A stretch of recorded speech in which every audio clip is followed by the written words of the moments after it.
You're listening to the Hazard Ground Podcast, with service members from across the military sharing their stories of combat and survival. And now, here's your host, Mark Zeno.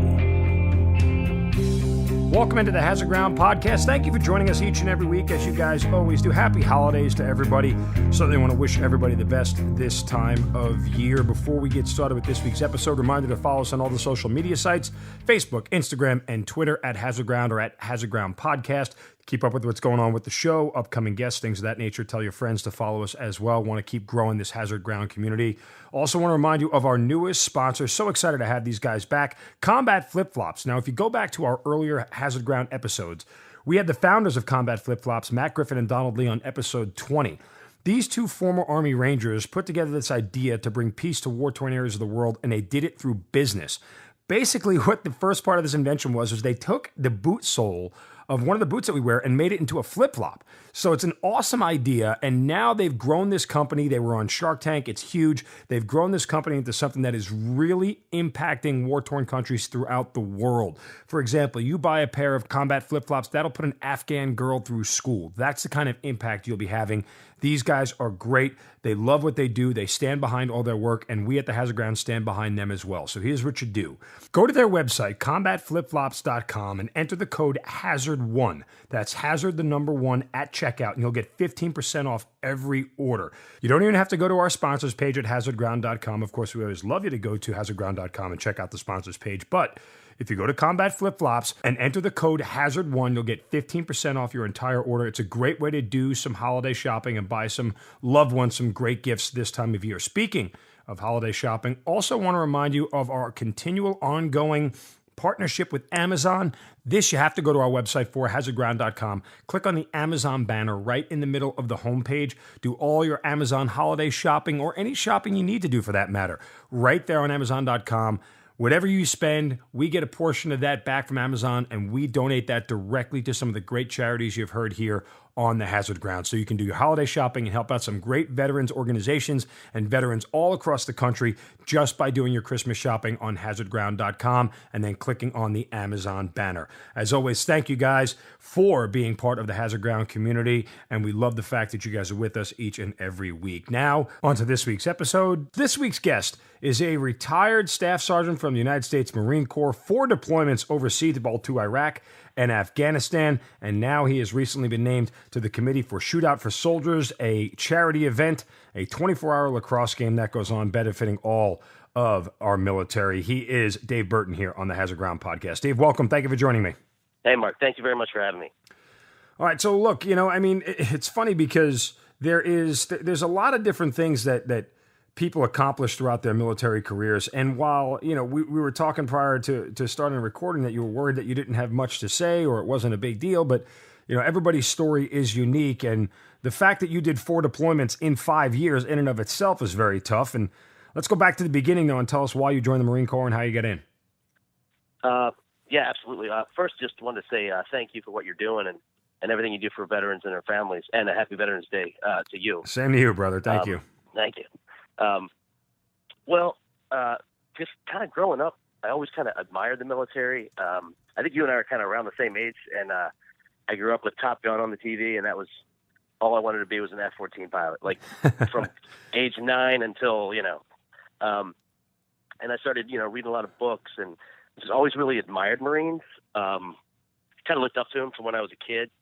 And then I got through high school, and I just kind of let myself get talked out of joining. I didn't do it. And I was one of those, as we call them, almost joined guys. So, what about my life? I was in the restaurant business for a long time. Kind of a background, kind of pretty unremarkable childhood. Not great, not bad. My parents broke up when I was about 3 or 4. They're great people. They still get along great. My mom remarried. My stepdad was in the Baltimore City Fire Department for 35 years. And I remember just as a kid, a lot of my greatest memories are going down the beach to Ocean City, Maryland. And we used to go to the firefighters conventions and just to see all the firefighters from the whole East Coast, Pennsylvania, New Jersey, New York. And, fast forward to 2001, and I'm 24-year-old bartender living in Annapolis, Maryland, and 9/11 happens. And I hadn't even thought about joining the military in years. And that was just we could spend a whole 6 hours just talking about that day. I just remember being hungover on the couch because it's a Tuesday morning and I'm a bartender, so that's my Saturday. And the thing that hits me, and I feel like everybody really reacted to that day differently. Like, it was obviously one of the worst days in history. But everybody takes their own little thing individually from it. And mine was the amount of firefighters that were lost. I think it was 343. That's correct, yeah, plus, 343, yeah. Plus the police officers, EMS, Port Authority, like all the first responders, really.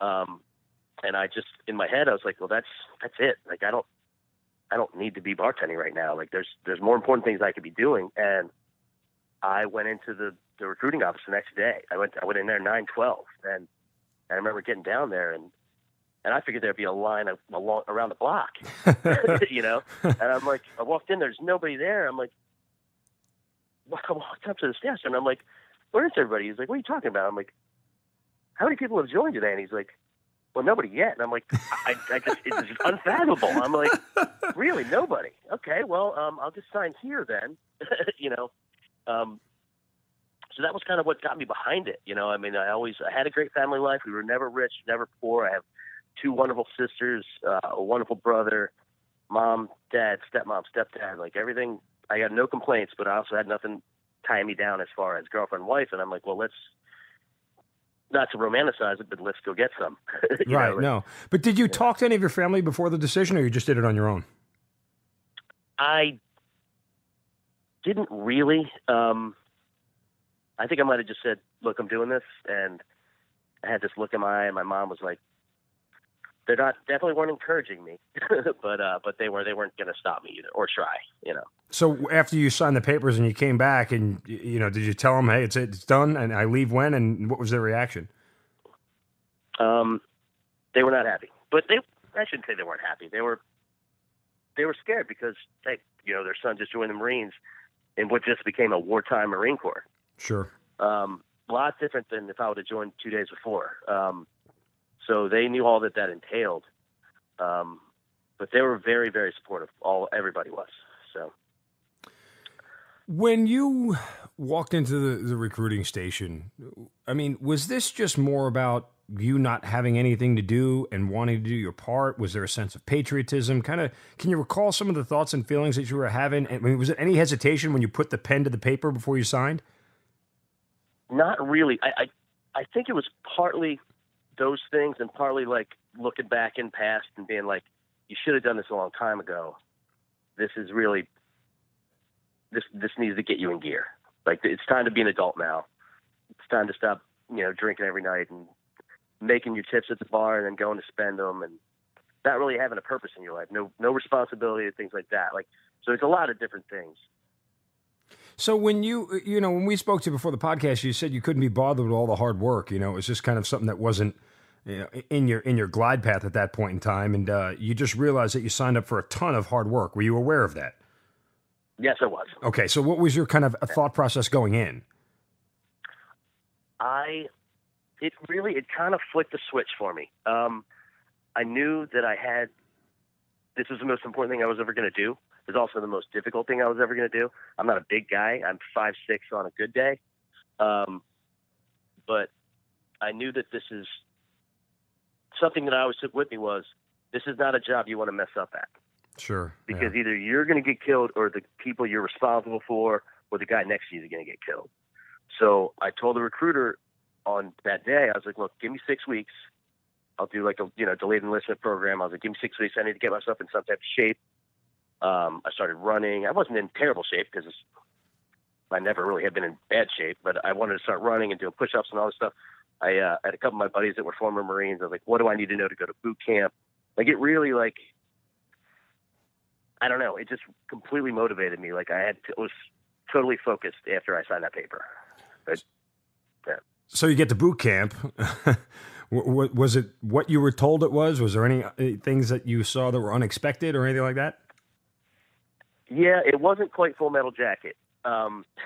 It's funny. I got to boot camp November 12th, 2001. So just yesterday. It was like 17. I didn't realize that till wow, yeah. today. Hey, congratulations. Yeah. Happy anniversary. Thank you. It's funny because, that was the first time I've ever been on an airplane. I flew from Baltimore to Charleston, and then they bus you to Parris Island. And for some reason, they always make sure you get there at like 3 o'clock in the morning. And you stand on those yellow footprints out front like it's a commercial, and they start yelling at you. And I'm like, all right, here we go. And you make a 5-second phone call, and, hey, Mom, I'm okay. I'm like, all right, you get your hair cut. All your hair's gone. And then you get in this assembly line, and they give you a duffel bag and all your uniforms and your boots and your razors and everything you need. And then they sit there and they talk to you for a good, I'd say, 30 to 40 hours. And they just won't let you go to sleep. And the reason they do that is when it's time for you to sleep, they say, all right, now you can sleep. And now you go to sleep, and you're on their schedule. Makes so sense. You get 6 hours of sleep every day for the next 13 weeks, Yeah. So it was definitely an eye opener. I was ready, but I wasn't ready. Like, I knew it was going to be the hardest thing ever, but I just didn't know what that meant. So when you look back and it was all said and done, what was the hardest thing about it? Honestly, for me, I'm terrible in the water. So the swim fall part was really bad. I'm the least amphibious Marine in history. Probably a unimpressive distinction, to say the least. All right. So, and then you go School of Infantry right after? Yeah, School of Infantry was right down in Camp Geiger, North Carolina, which is right adjacent to Camp Lejeune. And by the time that's all done, when do you actually get to your unit? Like time frame wise, month, year? I think that's another, I'm trying to remember, it's been so long. I think it's another 7 or 8 weeks. So I got to the fleet in the beginning of April 2002. Okay. So you're basically talking about another 11 months before Iraq kicks off, which is where your first deployment was. Correct. What were you told prior going into your first deployment? And what were you thinking at that? I mean, a lot of Marines that we talk to have that, as you said earlier, get some mentality. Was that all this was for you? It was just when you found out you were going to Iraq, you're like, yeah, you're going to go do it. Going to go get some. Yeah, I don't want to say it like that, because it's not like I was just going in to blow up a bunch of stuff. I found out, people ask me, and I'm stuttering. People ask me later or when I'm back from leave, and they're like, why are you doing this? Like, do you just want to go do this? And I'm like, look, I would rather people shoot at me over there than shoot at my friends over here. Mm-hmm. Yeah. If that makes sense. But I was really lucky to go to a good unit. I was with 2nd Battalion, 8th Marines, part of 2nd Marine Division. And I got just fantastic squad leader and team leader right off the bat. And again, I decided, like, I need to learn every single thing I can from you. Like, I was like, teach me everything. Because people ask me, what's the most important thing that you have to do when you join the military? It's just to do your job correctly. Like, learn as much as you can. Be a sponge. Like, because this is one of those jobs where if you mess up, people can get killed. So learn what you can. Be the best person that you can. Learn the job of the guy above you. Teach your job to the guy below you. So I was brought into a unit that had excellent leadership and really helped me grow as a young Marine.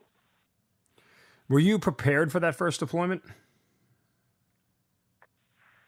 Well, the Marines have just a corps-wide bravado, so I think we're all like ready to go, and we train all the time, and you never want to, we always want to be the tough guy. We want to be the first there, but you're not really prepared until real bullets are flying. Yeah.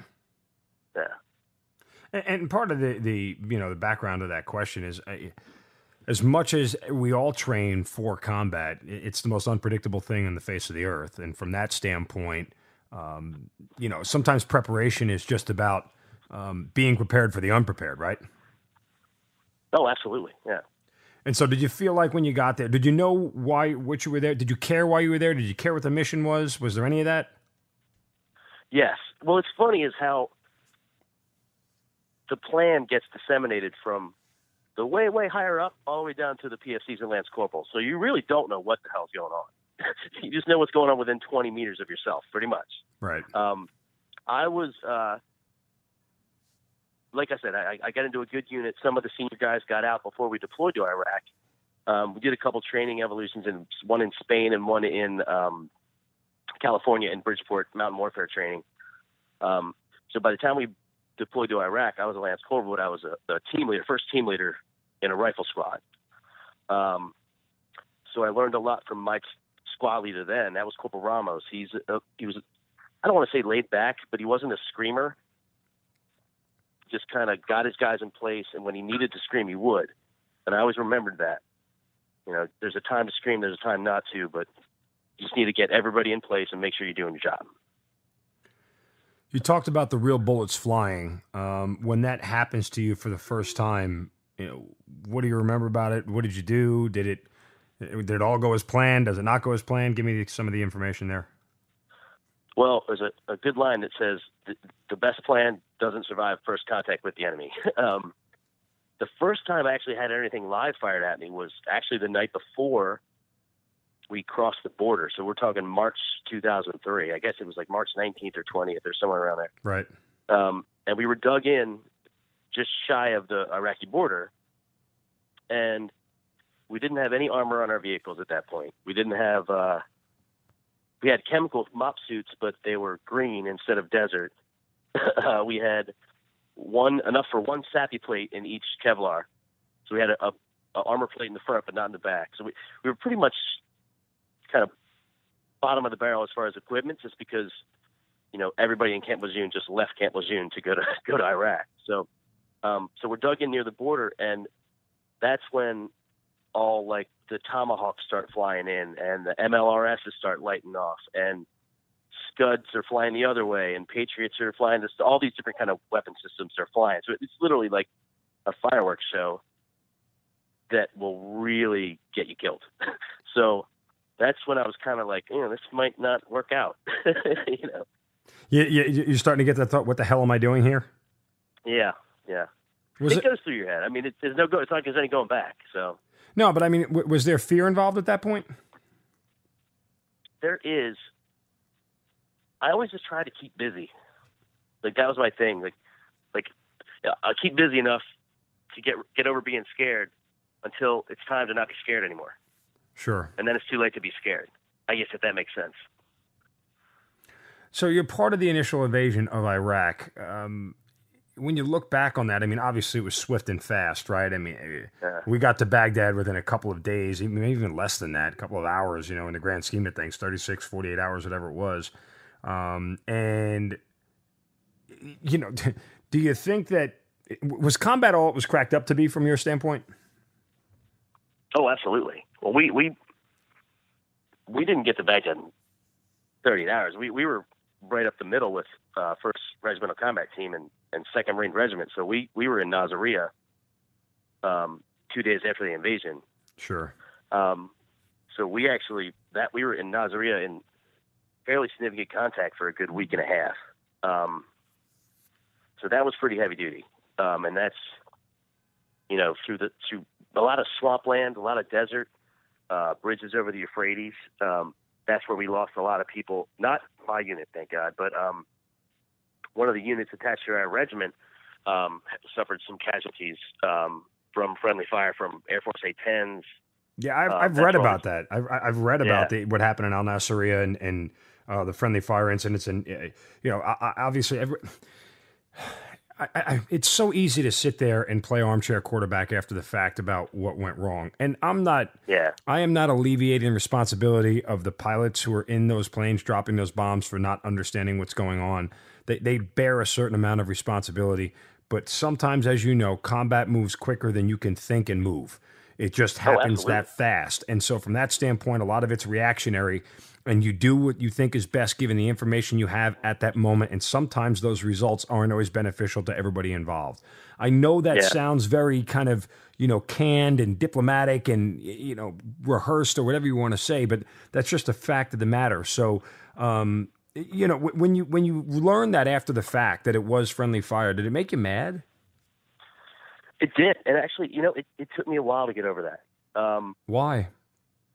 Because in the heat of the moment, you're like, well, what the F? Like, I can't believe this. Like, you're an A-10 pilot. You're supposed to be able to identify all kinds of armored vehicles. You're fly a really slow plane. Like, how come you couldn't tell that was Marine vehicles? But you're right. That when you get out of it, and again, I'm seeing things 50 meters at a time because I just have a squad leader or a team leader radio. I can't talk to anybody that's not in my squad. So I don't know what's actually happening. That happened about maybe a half mile from me, maybe a little bit more. So I didn't physically see it. We just heard it, the Lance Corporal hotline. But later on down the road, like you realize, like there was a lot of mitigating factors. Like I'm not going to throw anybody under the bus here. Lots of things happened. No, I'm not asking you to. I just kind of want your perspective on it. I realized that at that point we actually had friendly units moving south. We had friendly movements moving north and moving east.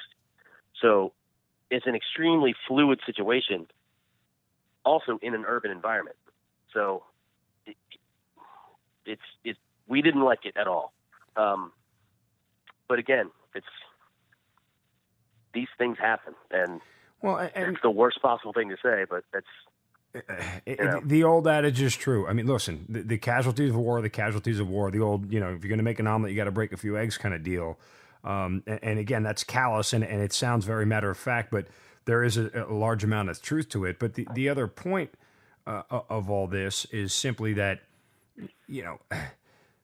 combat in and of itself is unforgiving for everybody, right? Like there's nothing about it that is something that you can try to predict or figure out. You just do the best of what you have of the information that happens. And to judge that from a position of never having been there, or to judge that from a position of putting non-combat rules into combat situations is a very slippery slope to stand on. And that I've always had a problem with. It's easy for people in Washington to judge what has gone on with the benefit of hindsight and calm and everything else. But, it's the human element of combat is something that you can't ever account for, and how people are going to react in certain spots in certain situations. So it all goes into it. It's always a very interesting conversation. All right. So and all the way down to minute by minute. Yeah, absolutely. Yeah. Absolutely. So that first deployment finishes, you mentioned that there were some casualties taken. When you realize that one of your own is gone, do you feel that what's the sense? Was it worth it? Was there a sense of you have to, go on for them kind of deal? Where did you sit on that whole thing about losing one of your own? Well, that's tough. I remember now. I will say they weren't one of mine, but they were. I was talking earlier to my wife about what part of one of my unit is. If it's one of my fire team, my squad, my platoon, all the way up to my battalion. Like these were guys that were attached to our regiment. I turned out later that I did know one of them, but I didn't know that at the time. But on the way back on the ship, we had the ceremony, with the boots and the rifles and the helmet, and it's just not a great feeling. It just kind of leaves you hollow. But at that time, this is June of 2003. Baghdad's fallen. I'm like, yeah, we won the war. This is over. Like, so we don't have to worry about this anymore. Mission accomplished. Remember? 15 years ago. Yeah, mission accomplished. Yeah, absolutely. I think I have that T-shirt somewhere. Any thoughts about wanting to quit after you lose some of your buddies? No, not at all. Second deployment comes up. You're headed to Afghanistan. Totally different environment. And while it just my brain triggered back to when you talk about totally different environment and you talk about Iraq and urban combat. For years we had always trained for jungle warfare, desert warfare, open land warfare. We never, prior to the Iraq invasion, did a ton. The special ops guys have, yes. But General Marines, General Army, never really trained for an urban environment. And it is a totally different set of circumstances that you're operating on. So yeah, it really, really is. Yeah, I meant to throw that in before. I apologize. I just kind of, but anyway, so I digress. We go back to Afghanistan, which, again, a totally different environment from Iraq, because now you're fighting in mountains, for crying out loud. But you get there in the winter, I think it was 03 of 04. What was the mission there? What were you supposed to do? Well, we got there. We got home from Iraq I think July 1st of 03, and we were on a plane, and we landed in Afghanistan on Thanksgiving Day, 2003. So we did not have a lot of downtime back at home. Got home, went home for 2 weeks of leave. Basically, went back to Camp Lejeune and packed. So, as they say, business was booming back then. No pun intended. So we got to Afghanistan on Thanksgiving. We were assigned to like the greatest acronym ever, CJSOTF, Combined Joint Special Operations Task Force. I was also assigned in 05 to 06 to CJSOTF, Combined Joint Special Operations Task Force. Ours was -AP, Arabian Peninsula, though. So CJSOTF is... might have had one of those. Yeah, it might have been AF or whatever it was, but CJSOTF, a very large... well, let me rephrase that. Not a very large organization, but a very expanse organization, if you will. But go ahead. Right, okay. Right. So we were in most Marine deployments are 6 to 7 months.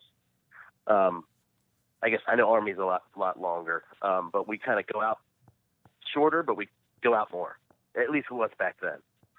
So we got there Thanksgiving. Basically, I remember that deployment as being 3 2-month deployments. Our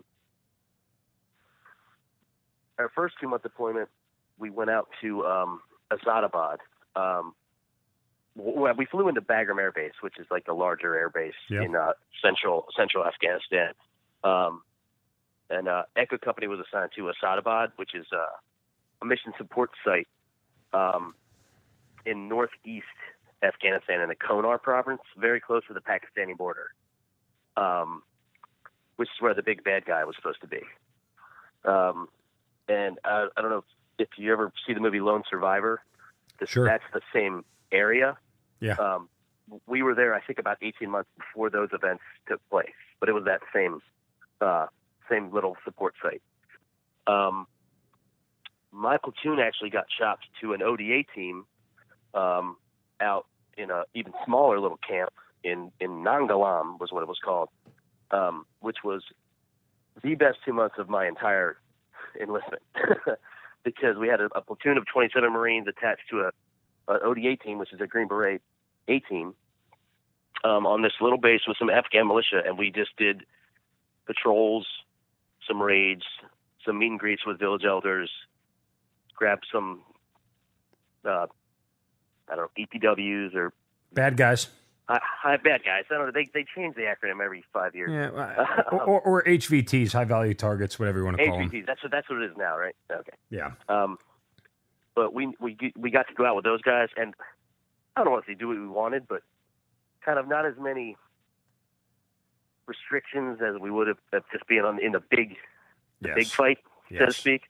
So just it was good to get out there. We're out in the mountains. Just that was a good time. You know, and I 100% can relate. My first deployment was 15 months in CJSOTF with Army Special Forces, and it literally was the best experience of my entire 19 plus years in the military. I wouldn't trade it for anything. I got very lucky.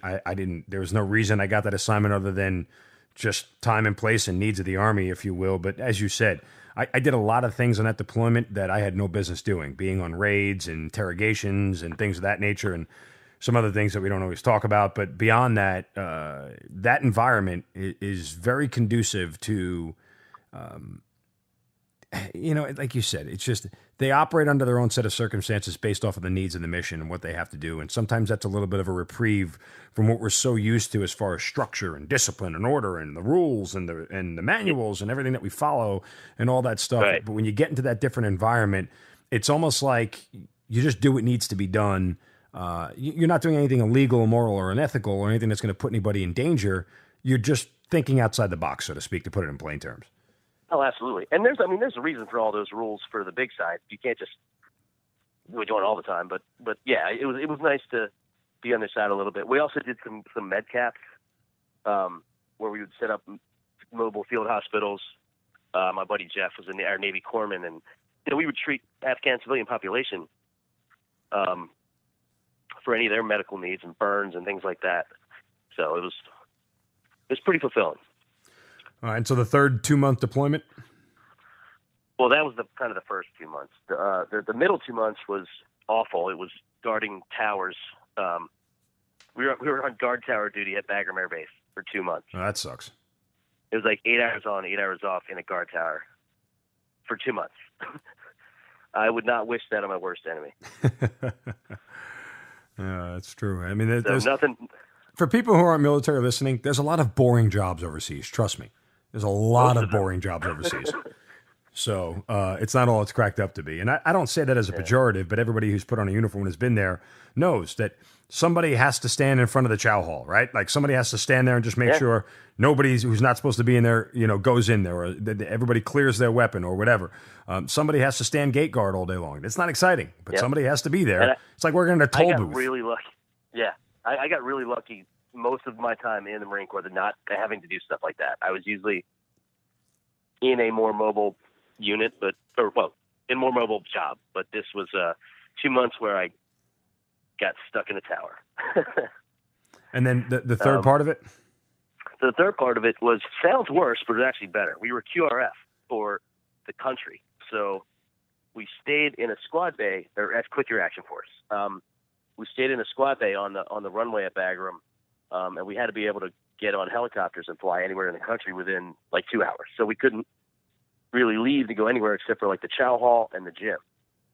The best part about that is it's an Air Force base. So the chow hall is like it's like an Outback Steakhouse, which doesn't sound like much, but you remember you're in Afghanistan. So that's really, really good. And we just trained and wrote these mission profiles and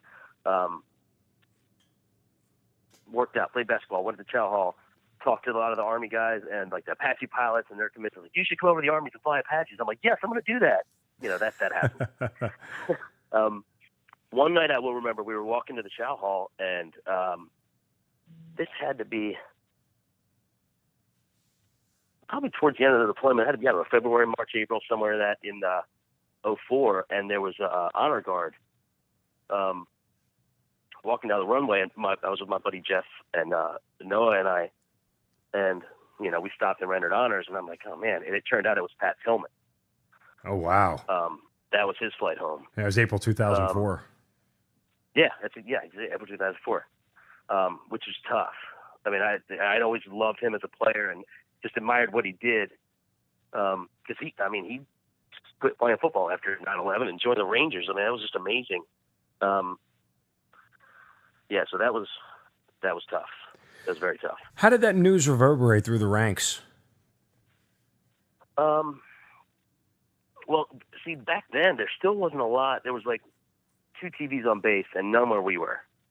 But word of mouth didn't push that along quickly?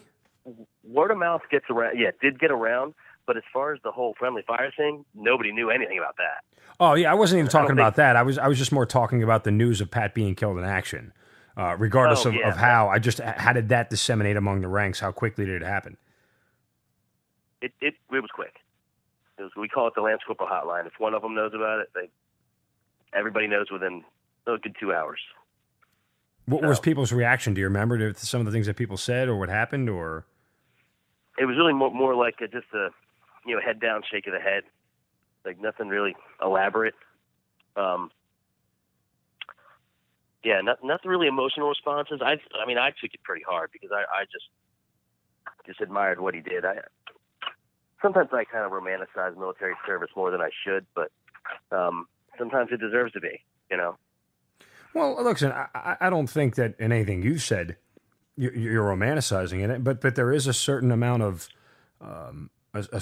romance to it from the standpoint of, it's a passion, it's a love, it's a desire to do something for other than yourself, and typically, that's what romance is all about. You're giving to someone else. In this case, you're giving your life and your service to your country. So there is a touch of that. I don't think you're wrong for echoing that sentiment, or you're off base with it at all. I just, it kind of just depends on who describes it and how they do. Right. So after that second deployment, any point in time you're like, hey, I'm still in this. I'm still loving what I'm doing. Still want to be a Marine. Yeah. The only thing that used to get me was red tape and paperwork and rules of engagement. And they're all in place for a reason. They're safeguards, and I completely understand that. But when, I I remember trying to take a patrol out of Bagram, Afghanistan, and they're like, wait, you need 3 more forms of a patrol order. We need a patrol here. We need this. We need to form this. And I'm like, I'm going on a 2-mile security patrol where you'll be able to see me the entire time. Why do I have to fill out 8 different pieces of paperwork? Just things like that. And just, I don't know, just little things. It just seemed like there was a disconnect. You know, we talk about kind of the, the rules of engagement a lot in combat here on the podcast, and some for good, some for bad, and some for different reasons. But, the concept of, firing your weapon is something we do harp on often. And you reflect back on those experiences for you. How much do you feel like you've changed because you've had to use your weapon in combat? I think I've changed a lot. Well, I think it just changes you polarly. I mean, that's not a word. There's no feeling in the world like pointing your weapon at another human being and pulling the trigger. Yes, that is correct. I absolutely cannot even describe it. I mean, and it's part guilt, it's part fear, it's part rage, it's part joy. It's just, but in the back of your head, it's like, that guy's trying to kill me, or the guy next to me. So that's not allowed to happen. So I need to stop that from happening, I guess. No, it's very well said. I mean, again, we say it a lot that once you pull that trigger, you're never the same person. And how you handle that and how you respond to that is different for everybody. Some people are very matter of fact about it. Some people, can wax poetically about it, and some people just, boil it down to basics. It's either them or me, and all those things play into it. I'm surprised you said in the back of your mind it's one of those things where either he's going to kill me or my buddy. That was at the front of my mind. That part didn't escape me until after the fact. I was one of those who didn't get caught in the moment. Just after the fact, I got caught in the moment. It's like, damn, things are different now. All right, so you do you do 2 more deployments. Kind of get me through those and tell me what they're about for you. All right, so third deployment, we did. It was called a Marine Expeditionary Unit. So we put a battalion of Marines on 3 ships, and they usually sail in the Mediterranean and stop and do training. Now, after 9/11, all of the MEUs had just gone straight to Iraq, deployed them in part of the land force. So we thought that's what we were going to do. Well, this time, unbeknownst to us, we get on the ship, and they're like, no, this is going to be a regular med float. So we did training with Israelis, Saudi Arabians, or Saudis, who else? Jordanians, things like that. We were in Kuwait for about 2 months during the summer of 2005. That sounds like a real hoot. Point, yeah. Kuwait in the summer, that sounds like a real hoot. Kuwait in the summer, it's beautiful. It's like Hawaii, but with nothing that Hawaii has. It's all beach, no ocean. Right. And I remember that's when 2005, I think Ramadi was pretty hot. Yes. Or maybe it was Fallujah. But you were up there. It was both, yeah. Right? 2005 to 2006, I was there. It was both. Yeah. And right around this training in Kuwait, we were still thinking we were going into Iraq. And my staff sergeant pulls me aside, and I'm a sergeant at this point. And he goes, so we're not going up. We're just going to go back on the boat after like a month and go to Jordan. And I'm like, okay, I'd like to transfer. And he's like, what are you talking about? And I'm like, I would like to transfer to, I don't know if it was 3-6 or one of the Marine units that was in Ambar at the time. And he's looking at me like I'm crazy. And I'm like, look, I'm not bloodthirsty here. Like, I just want to go and do the job so that everybody gets to go home. And I think that I'm probably better as a squad leader with my experience than they might have a 3rd squad leader corporal up there that's never been deployed. Like, let me help. Let me go help. Let me go do this. And I don't think I've ever actually told anybody that I asked that. Well, except him. But people, I'm sure people think I'm crazy for saying that, but no, I just felt like I could do more good. Yeah, know? It's not crazy at all, Dave. I mean, it's one of those things where, the line is said in Saving Private Ryan by Barry Pepper when, the guy says, the Lord made me a fine instrument of warfare. You know, and the Marines have made you a fine instrument of warfare, and to take that instrument and not apply it correctly is kind of a waste. I mean, yes, there are other jobs that need to be done. There are other, missions that have to be taken care of that aren't combat oriented, and there's nothing wrong with them. But there's also on the counter, there's nothing wrong with you wanting to go, listen, this is what I'm good at. This is where I can help. Let me go help. That's. I think a lot of Marines and a lot of Army guys, soldiers or whatever, sailors would express the same sentiment. Yeah. So did you get your request? Nope, denied. So it was back to the ship for you then? Back to the ship.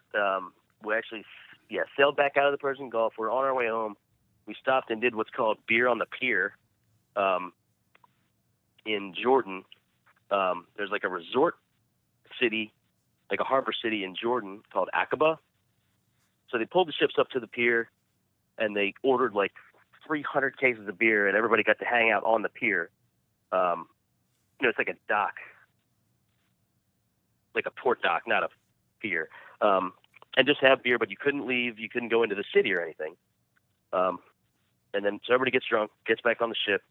The next day, somebody fires a rocket at the ship, and it hits the warehouse on the dock, like just one of those poorly aimed, old Russian artillery rockets.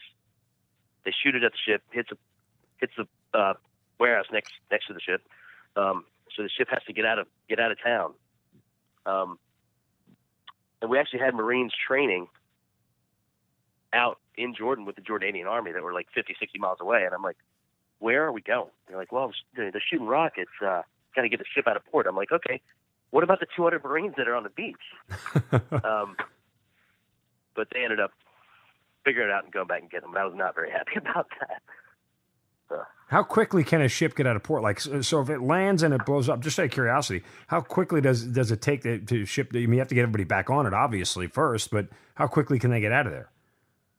It's not that quick. I mean, well, I shouldn't say it's not that quick. For a ship that big, I mean, the Ashland and the Kearsarge I think the Ashland's like 900 feet long, and the Kearsarge is like 1,000 feet long. That's why I'm asking. It takes, at least an hour. Because if you've ever been on a cruise ship, right? If you've ever been on a cruise ship, it's not like you can pop that thing in reverse and it just speeds right out. It's not a motorboat. Right. Yeah. So it was a little tense moments for the crew, but I was just mad. But they did good. I guess that's what they had to do. So. All right, and then finally the last deployment for you. Back to Iraq it is. Well, actually, when I got back from the third deployment, I got out in November of 2005, and then I was involuntarily recalled to active duty. Oh, really? In 2008. Were you upset about that or no? I wasn't, because I was so on the fence about getting out or staying in 2005. So when I got what'd you have, like about a 2.5 year break in service? I did, 2.5 years. Yeah. Okay. So they called me back. We had to go out to Kansas City to like the processing center to make sure we were still medically fit and everything to be reactivated. Then I was back down to good old Camp Lejeune. This time I was with 2nd Battalion 9th Marines. And we deployed to Ramadi in 2008. Let me ask you real quick. Let me put you on pause. When you got out, I assume your parents were happy with the decision, were relieved that it was over for you? Well, one thing you got to remember is I was a lot older than the normal age to join. Sure. So by the time I got out, I was 29. Now, that's not an old man by any stretch, but they were supportive, and every single day they were. Very worried, I'm sure. My dad actually tried to join the Marines at age 54. During my first tour, when he heard we were going to Iraq, he went down to the recruiting office and tried to join the Marines at age 54. They told him no. Obviously, yeah. I mean, yeah. All right, but and my mom used to not watch the news until my aunt told her she could. Oh wow! Yeah. Our embedded reporter was from the Today Show. It was Carrie Sanders from the Today Show. So she would watch the Today Show and call my mom and say, "Dave doesn't want you to watch the news today." So that's interesting. Yeah. You know, you just jarred. I never actually asked my mother what she did while I was gone. I wonder how many people have asked their parents type question. You know, See, that's what I thought about more than how scared I was. Oh my God, my mom was watching this on the news. You know? Yeah, and it's I have that same similar sentiment from the standpoint of, you know, whatever, the social media world is what it is, and people say a lot of dumb, mean things on. I don't care what you say about me per se, but the only thing that bothers me is if people question my service or anything that I've done or anything like that. I get upset because of what my family had to go through. Not because I think like I really care that you think that I'm a pog or, you know, in the rear with the gear, whatever. I don't care about any of that. Like, you could say whatever you want. But the fact is that, you know, there were many, again, I've never asked, but I assume there were many sleepless nights for my mom and my brother and my dad and my entire family, you know, and for that I get very protective over because. I do too. And I feel guilty about it. I really did. Really? Why guilty? Yeah. I just felt I didn't want them to worry about me. And I knew they would, you know? The only. I guess I felt a little guilty. Yeah. No, the only solace I had is that my stepfather was in Vietnam, and I knew that he could keep my mother's emotions at bay. You know, like he could kind of explain to her and let her know that, you know, hey, this is what goes on, and this is how. Now, granted, Vietnam and Iraq and Afghanistan are entirely different, you know, combat, you know, rounds of combat. But beyond that, right. I just always felt and assumed that he had given her the, you know.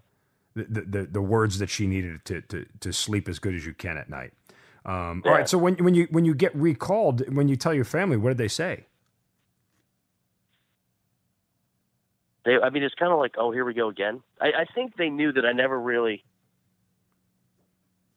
I don't want to say I never really got out, but I always was very proud of my service and kind of second guessed getting out because I really could have made a career out of it. I think I could have.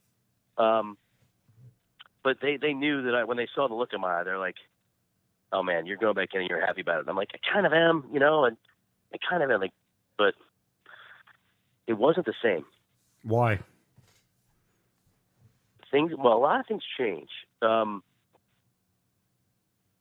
the red tape I talked about? Sure. Yeah. In 2005. Yeah. In 2008. Oh my! 1,000 times worse. Yes. It was awful. I had to learn how to collate. Ridiculous just to go on patrol, but and the unit I went back to was recently just reactivated in 2008. It had been deactivated after Vietnam and then reactivated, and they brought in a lot of Marines from a bunch of different units, whether it be embassy duty or anti-terrorism battalion or recruiting, things like that, and then put a bunch of involuntarily recalled Marines in there.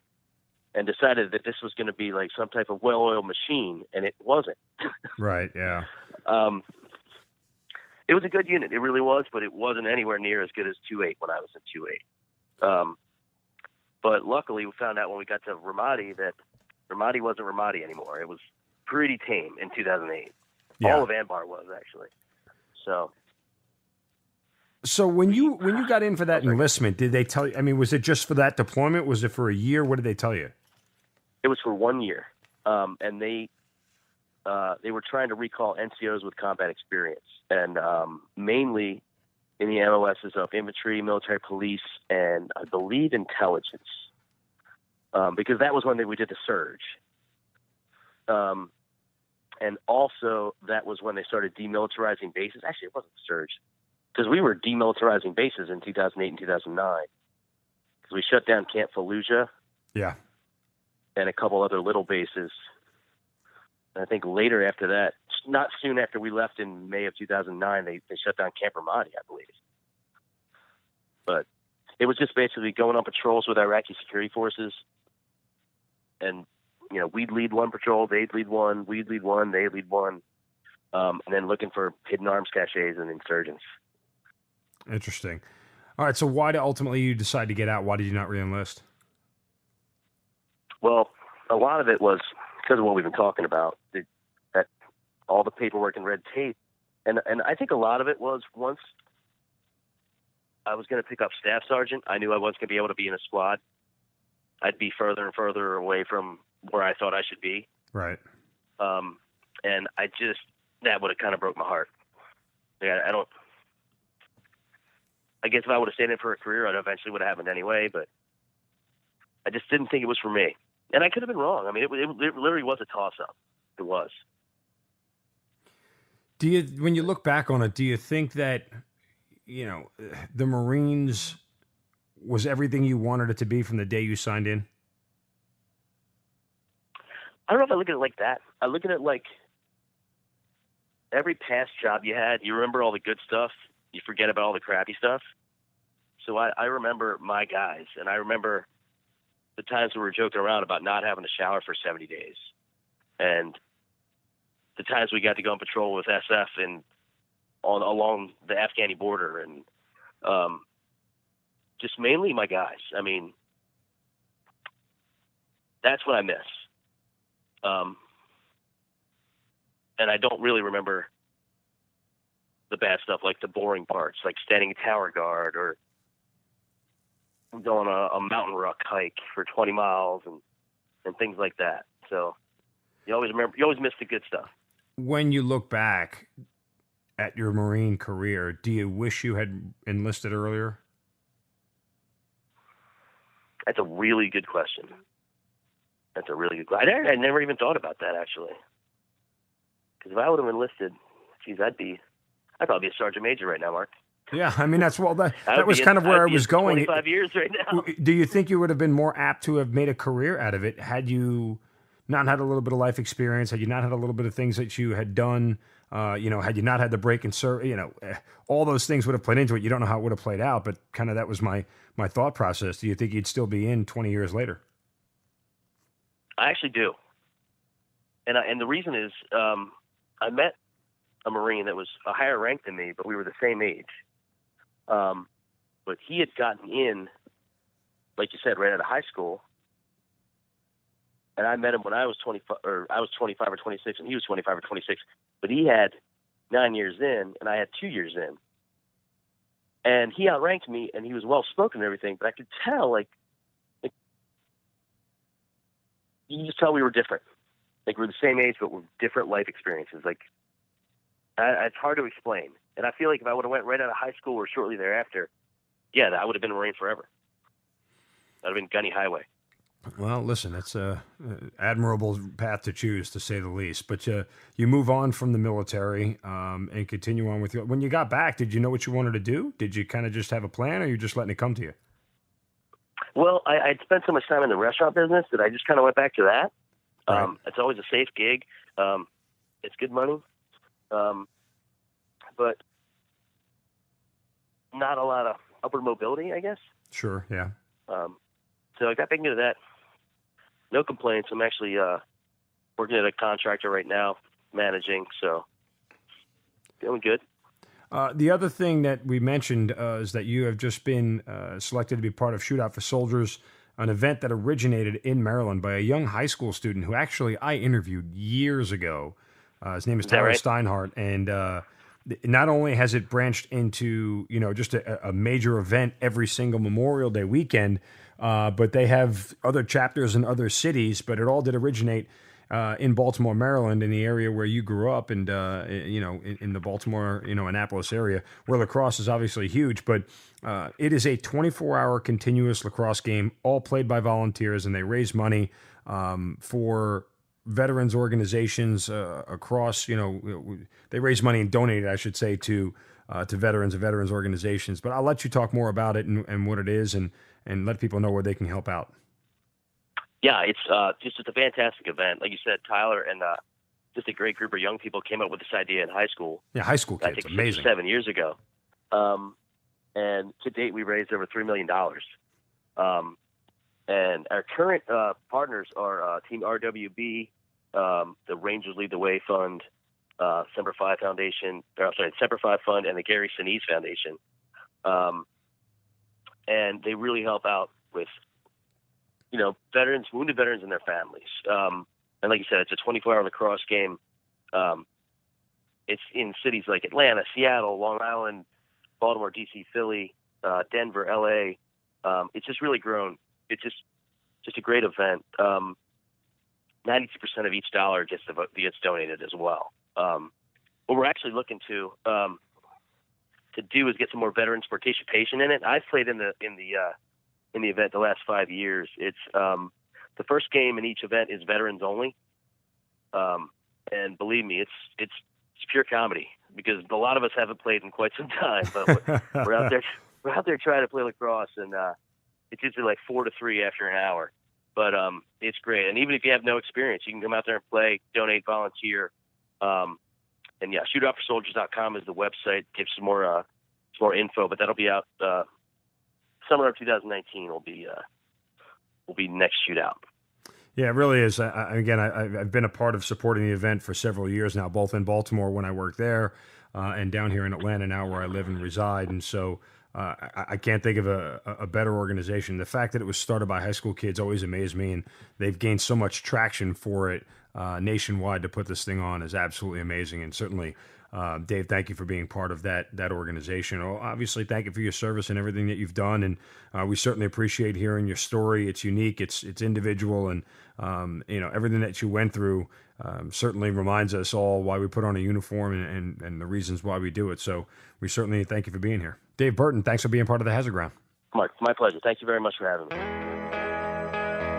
You've been listening to the Hazard Ground Podcast, hosted by Mark Zeno and produced by Matt Pasquarella. If you have an interesting story to tell and you'd like to be on the show, send us an email at hazardgroundpodcast@gmail.com. And if you like the show, don't forget to subscribe, rate, and review on iTunes. Thanks for listening. We'll see you next time.